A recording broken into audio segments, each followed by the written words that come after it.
Nakarating na sa Islamabad, Pakistan ang ilang opisyal ng Estados Unidos sa pangunguna ni US Vice President J.D. Vance at ilang opisyal ng Iran sa pangunguna ni Parliamentary Speaker Mohammad Bagher Ghalibaf para sa isang makasaysayang negosasyon upang tuluyan ng wakasan ang tensyon sa gitnang silangan. Bagamat may pagdududa ang White House sa magiging tugon ng Iran sa peace talks, positibo pa rin si Vice President Vance sa magiging takbo ng kanilang pag-uusap. We're looking forward to the negotiation. I think it's going to be positive. We'll of course see, as the President of the United States said, if the Iranians are willing to negotiate in good faith, we're certainly willing to extend the open hand.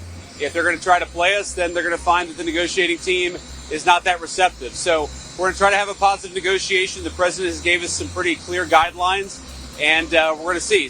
May mga kondisyong inilatag ang parehong panig na nakatakdang pag-usapan sa naturang negosasyon.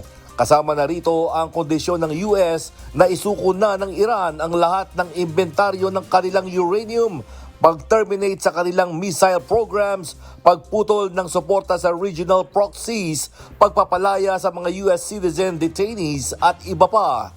Sa panig naman ng Iran, nais dito na agarang tapusin na ng US ang sanctions na nagdulot ng pagkabaldado ng kanilang ekonomiya, isama sa ceasefire ang Lebanon o Hezbollah na kasalukuyan pa ring inaatake ng Israel, pagbibigay ng formal na otoridad sa Strait of Hormuz, karapatang magpataw ng bayad sa Gulf shipping at iba pa.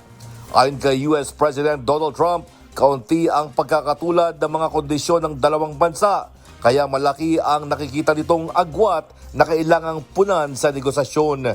Samantala, isinailalim naman sa extreme security measure ang Pakistan kung saan nakatakdang isagawa ang pag-uusap. Nagpahayag ng pasasalamat si Pakistani Prime Minister Mohammad Shehbaz Sharif sa Iran at US sa pagtanggap sa kanyang alok na magkaroon ng pansamantalang tigil putukan at sa pagpayag ng mga ito na mag-usap sa Islamabad.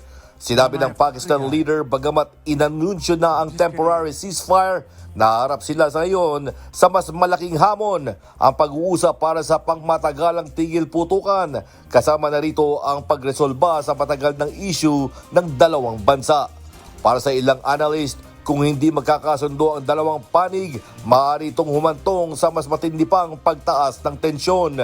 Ngunit makikitang kapwa interesado ang Iran at US na tuldukan na ang matagal na nitong hidwaan at magkaroon na ng tunay na kapayapaan. James Bontuyan, UNTV News and Rescue. Diyos ang aming sandigan, serbisyo publiko ang aming pinahalagahan.